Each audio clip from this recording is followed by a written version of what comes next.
Shalom everybody, my name is Adam Yitzchak, and we're going to be learning Matan Torah by the Baal Sulam. For those who are unfamiliar, the Baal Sulam was one of the greatest, if not the greatest, spiritual master in the 20th century. I say that because even the greatest of that generation deferred to him for questions regarding the deepest ideas of the Torah and Judaism.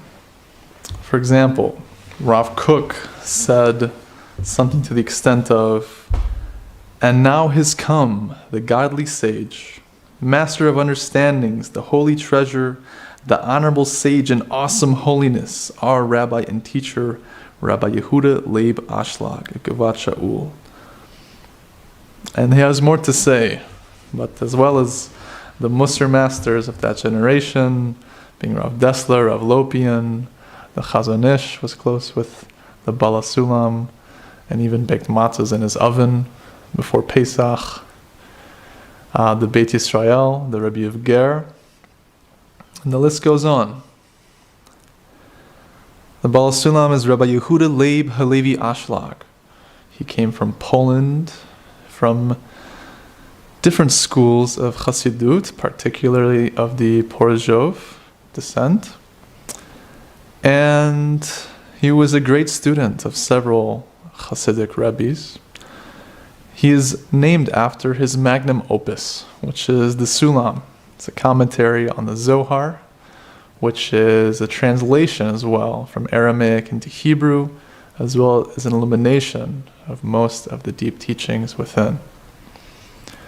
He also wrote an extensive commentary and reorganization of the Arizal's Eitz Chaim, as he saw that the work had great disorganization, and there was a great need to both organize it and commentate to illuminate those ideas.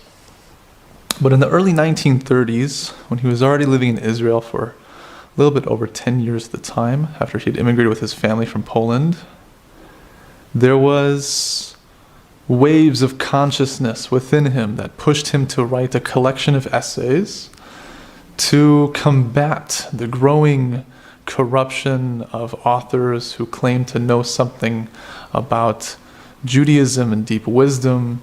And he also wanted to inspire both the religious Jew who did not have a connection to the deep side of the Torah, being the Kabbalah, and the inner dimensions, and as well as the non-religious Jew who might not have had any connection to it as well, and perhaps that's why they are expressing their discontent with the culture when really it bears such sweet fruit. So Matan Torah was a collection of essays that were planned to be disseminated throughout Israel in a pamphlet, and for several reasons it didn't make particular circulation in Israel. But after the Baal Sulam passed away, some years later, it was compiled into a work that we know today as Matan Torah. We're going to be reading from the English translation called Giving, the Essential Teaching of the Kabbalah. And it has commentary from Rabbi Avraham Mordechai Gottlieb, who is the current Ashlag Admor of Telstone. After the Baal Sulam passed away, his students chose his first son to be his successor, as they understood that he was his closest student and someone who attached himself to the Baal Sulam the most. So 18 days after the Baal Sulam passed away, they wrote a special document and said, "You are our new sage, our new teacher." And something similar happened to Rabbi Gottlieb when, I'll call him the Rebbe Zitzak, was Rabbi Baruch Sholem Ashlag, the first son Baal Sulam, passed away. Throughout the class, I'll be referring to Rabbi Gottlieb as the Rebbe Shlita. I don't claim to be an expert in this field whatsoever, nor do I think I'm really teaching anything. I'm really reading from a book and sharing some ideas. I'm really learning with you. And I'm learning with you under the principle of, if you know the Aleph base, then teach the Aleph base. If you know Aleph, teach Aleph. And I know a little bit of Aleph. So on that principle, I'll share what I know, because I think it's so deep and so important. All the more so in these auspicious times in this generation. The essence of Matan Torah is speaking about the main principle of Judaism, which is coming to the state of loving the other. So, let's start. Oh, and also the translator of this work, who has done a masterful job, his name is Arya Siegel, and I have great gratitude to him for such a translation, as this book has been very dear to me, and I highly recommend it. You can find it online in most retail bookstores, or at least their websites from what I've seen. Amazon for sure. Please grab a copy. It'll do you good. So the preface to this essay is a quote from Vayikra, or Leviticus 19:18. And love your fellow as yourself. And it says, Rabbi Kiva says, this is a great general principle of the Torah, from Midrash Rabbah, Bereshis, or Genesis, chapter 24. So 3 bullet points before we actually get into the text is 1, love the other as yourself. 2, this is all of the Torah. And 3, how does this principle include mitzvot regarding our relationship with God? The Baal Sulam begins. This statement of our sages cries out for explanation, for the expression general principle in Hebrew klal implies a number of particulars that come together to make up the general principle. The Rebbe Shlita comments on this and says, the Hebrew word klal is ambiguous. It can mean a principle, or it can refer to the entirety of something. For example, the expression klal Yisrael refers to all the people of Israel. I believe this is a planting seed for whether or not this mitzvah in the Torah of loving your neighbor as yourself is a good thing to do. It's like a principle, or if it's the all-encompassing principle. But we'll get into it further. So as I'll be reading, it cuts into sections from the Baal Sulam's text, and then the Rebbe Shlita's commentary on the text. So I'll be jumping back and forth, and I'll preface each thing with when I'm jumping back and forth. So we're jumping back into the Baal Sulam. Thus, when Rabbi Akiva says that the commandment of "and love your fellow as yourself" is a great principle of the Torah, what he means is that the remaining 612 mitzvot of the Torah, together with all its verses, are no more than, nor any less than, the Torah, together with all its verses, assimilated are no more than, single commandment nor any less than, and love your Torah, together with all its verses, assimilated are no more than. Let's read that again real quick. Thus, when Rabbi Akiva says that the commandment of "and love your fellow as yourself" is a great principle of the Torah, what he means is that the remaining 612 mitzvot of the Torah, together with all its verses, are no more than, and no less than, all of the particulars that are included and assimilated within the single commandment of "and love your fellow as yourself." The Rebbe Shlita says the single goal of all of the Torah is to develop in us the character of loving the other. This includes the mitzvah to love the other as yourself, and the other 612 mitzvot as well, and even all the verses in the Torah that contain stories which are not connected to the performing of mitzvot. In essence, the entirety of the Torah is constantly talking about and is under the umbrella of loving your neighbor as yourself. I had a thought on that.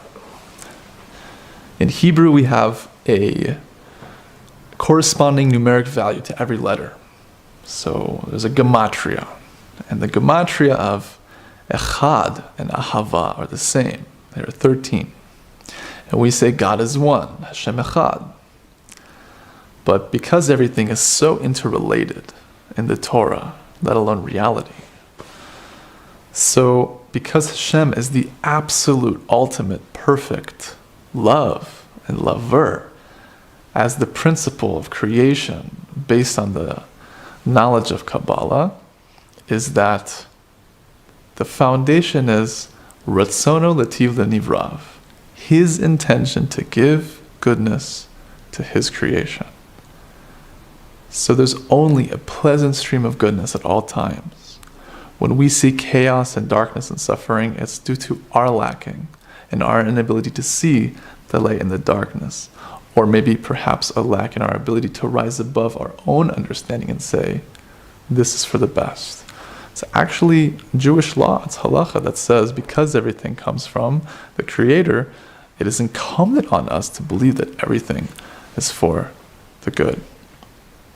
But because Echad and Hava are both 13, thus they're interrelated, the Holy Zohar tells us that every single word in the Torah are Hashem's names, are God's names. Because God's name is a vessel for his experience, for his light. Because God's essence, so to speak, is completely beyond and incomprehensible and attainable. But we interact with his attributes, which we have within ourselves, because we are made in the image of God. So if the entire Torah are names of Hashem, and Hashem is this all-encompassing love, and Hashem Echad, and Hashem and the Torah and Klal Yisrael are one, I'm just planting the seed for us to meditate on this idea, then it would make sense that the entire Torah is talking about loving your fellow as yourself, because the entire Torah is an enclothement, a garb of Hashem, and everything is one, and everything is love. It's something to meditate on, just a thought. So the Baal Sulam continues. This is surely a surprising statement, because although it might be justified in the case of those mitzvot regarding interpersonal relationships, how can the commandment of, and love your fellow as yourself, include and support within it all the mitzvot between people and God, which are the essential principles of the Torah and the majority of its makeup? It's a good question. Let's read that again. This is surely a surprising statement regarding how everything in the Torah is under the umbrella of this one all-encompassing mitzvah. Because, although it might be justified in the case of those mitzvot regarding interpersonal relations, how can the commandment of, and love your fellow as yourself, include and support within it all the mitzvot between people and God, which are the essential principles of the Torah and the majority of its makeup? The Rebbe Shlita says, it makes sense that the interpersonal mitzvot, with all their particulars, such as do not avenge, do not bear a grudge, do not disregard a lost object that can be returned, do not steal, etc., all weave together one common thread. That common thread is the training to acquire a different nature. The nature to be considerate of the other and to truly acknowledge his or her existence. These interpersonal mitzvot create the desire to give selflessly to the other. In plain language, they create love of the other, where loving implies perceiving in the most exaggerated manner the virtues and the significance of the other person.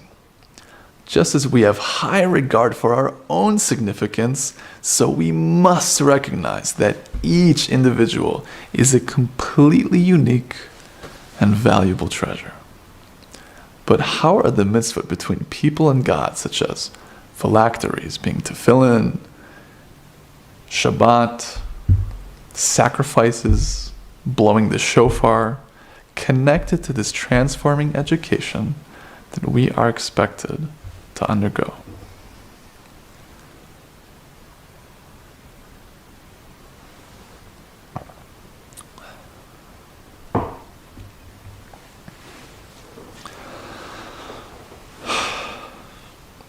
It's a very good question.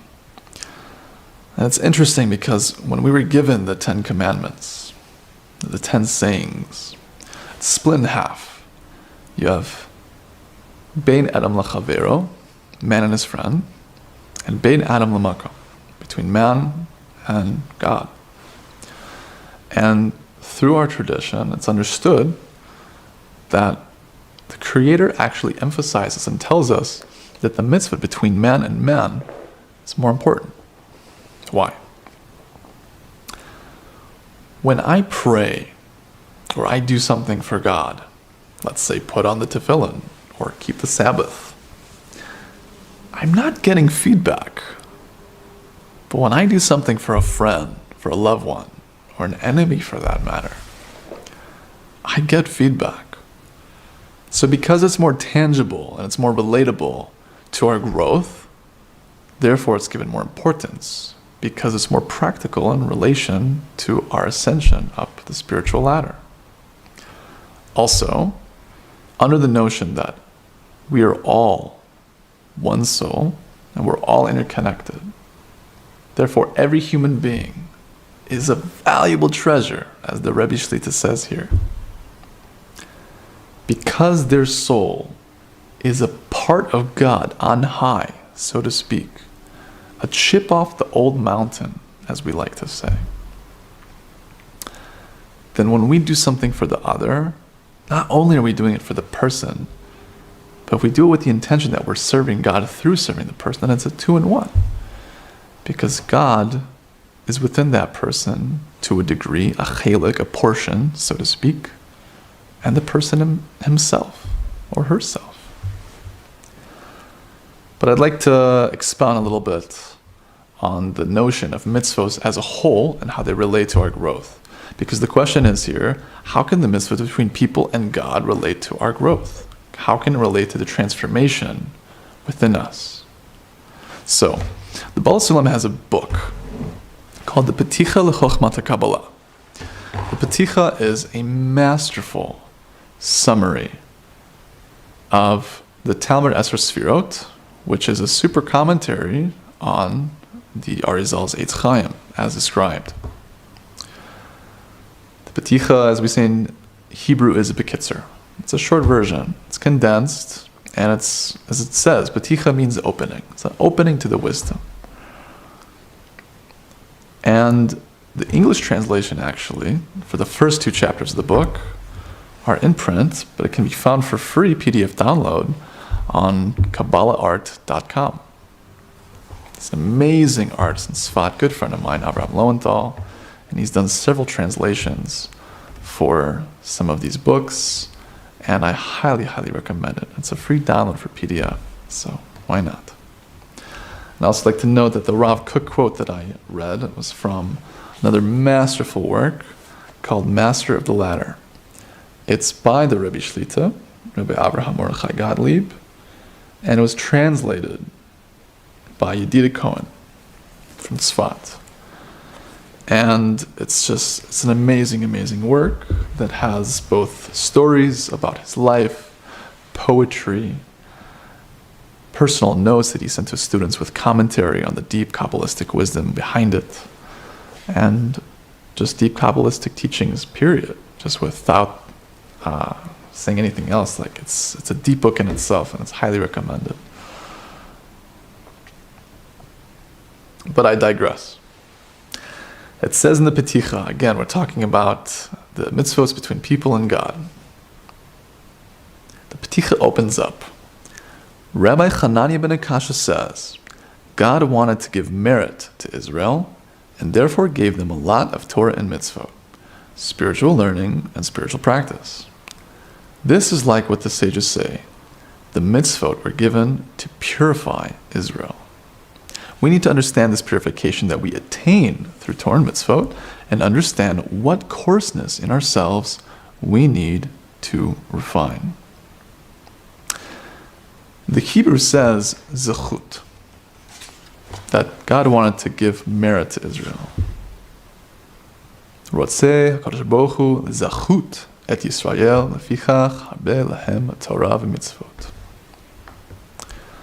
Zechut is, as it says here in the Peticha in the Hebrew, is melashon chizdachachut, which means to refine. Hebrew roots also between words have a very deep interconnectedness. So Hashem wanted to give merit to Israel. It just so happens that the merit actually translates also to purification, because it so happens, my 2 cents is that the greatest merit that we can ask for is to be refined. We want some type of reward. We want Olam Haba points. We want something in this world. What more could we ask for than to be refined? But it asks, what are we being refined from? It's an understanding that our initial nature is out of self-concern. It's egoistic. It's the will to receive for oneself alone. The higher nature, the higher state of consciousness that we're aiming for, as we've spoken about in the beginning of Matan Torah, is loving the other. It's loving, it's giving, it's being compassionate, it's rising above the ego. So the Torah, as we're taught, was given to us in order to refine us. And that's the greatest merit, because the more refined we are, and the more we rise above our initial nature to become more giving, then we become similar and characteristic to the Creator, who is only giving, because He's perfect. He has no lack. He can't receive. God forbid that He should receive. It's understood, it's supposed to be beyond our understanding, that He does receive nachat ruach from our actions. I like to use the example of a parent receiving a macaroni picture from their kid. You don't need the macaroni picture. It's not fulfilling a lack. You weren't lacking a macaroni picture, but it's cute. Like, you're proud of your child for providing you with such a thing and thinking of you. So too, the Creator has given us lots of opportunities with the mitzvot to achieve this. I've heard the Rabbi Shlita say also, when he was a child in Israel, he'd go to the market, the store. There was one cheese. You go today and there's dozens, if not hundreds of cheeses. That's just cheese, let alone fruits and vegetables and all the myriad of tastes and flavors that we can consume in this lifetime. Wouldn't you expect all the more so spiritually that every single mitzvah has its own flavor? It just so happens that we have to refine ourselves in order to taste it. And that taste happens to be by great, massive amounts of literature telling us the great sweetness behind it. It does take a sense of faith to be able to understand that such a thing is possible, but to know that the things that we can achieve and experience through the mitzvot that refines us are also very sweet and very beneficial for both us and humanity. I've also heard the Rebbe say that we are given understanding in order to go above our understanding. Why? Our understanding is intrinsically a part of us. Our understanding, our logic, our reason, it's good, it can be great, it can do us very well. But we are naturally flawed in the sense that we're still working on ourselves. Our essence is pure and untouchable because it's our soul, it's a part of God Himself, so to speak. But in the meantime, as we're working on ourselves, there's a lot to do, there's a lot to accomplish, there's a lot to grow. So our reason, our logic, is flawed. And it's a bitter thing to understand, but when we're asked to do a mitzvah that we understand we're given to 3 million people 3,300 years ago, and it's brought down in an unbroken tradition to today, and is understood as the ultimate way, given it's a divine document to refine ourselves, so too, sometimes it takes going beyond our understanding and saying, let me try, let me investigate, because my understanding and my logic can only go so far. Okay, I think this is a good place to end for today. It's a good start to our learning together. The next class will be about Hillel the Elder, also talking about this notion that loving the other is the entirety of the Torah. And we get into some very deep ideas regarding our goals and our essence and how to get to this amazing place of loving the other. More importantly, it's talking about an illumination of the Torah that I really wish everyone knew. And I'll keep it at that for now. Looking forward.